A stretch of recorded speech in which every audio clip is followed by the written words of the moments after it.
இந்த ரெஸ்டாரண்ட்ல மட்டும் உங்களுக்கு ஒரு நாள் அருள் இருந்துச்சுன்னா அன்னைய பொழப்பு. வெல்கம் டு 40 வீடியோஸ்ல 1 லேக் சேலஞ்சில் இன்னைக்கு 19ஆம் நாள். இன்னைக்கு நம்ம லஞ்ச் ஸ்டார்ட் பண்ணி ஒரு 3 ஆர்டர் நல்லா போயிட்டு இருந்துச்சு. 4வது ஆர்டர் தான் நம்ம இந்த ரெஸ்டாரண்ட்டை நம்ம ரீச் பண்ணோம்.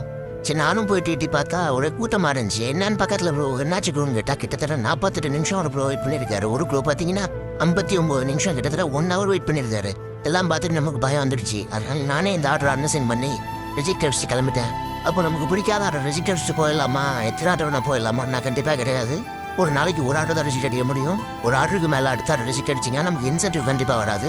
இந்த ரெஸ்டாரண்ட் வச்சுருக்கவங்களுக்குலாம் ஒன்றே நான் சொல்லி விரும்புகிறேன். நீங்கள் சாப்பாடு ரெடி பண்ணி வச்சுட்டு அதுக்கப்புறம் ஆப் பிளான் பண்ணிங்கன்னா உங்கள் ரெஸ்டாரண்ட்டுக்கும் நல்ல நேம் வரும், டெலிவரி பார்ட்னருக்கும் பொழப்பு கட்டாமல் இருக்கும். அதுவே நீங்கள் சாப்பாடே ரெடியாகாமல் ஆன் பண்ணி வச்சுருந்தீங்கன்னா உங்களுக்கு எப்போ இருந்தாலும் அதே சாப்பாட்டுக்குள்ள அமௌண்ட் வந்துடும். ஆனால் டெலிவரி பார்ட்னருக்கு ஓட்டினா தான் காசு.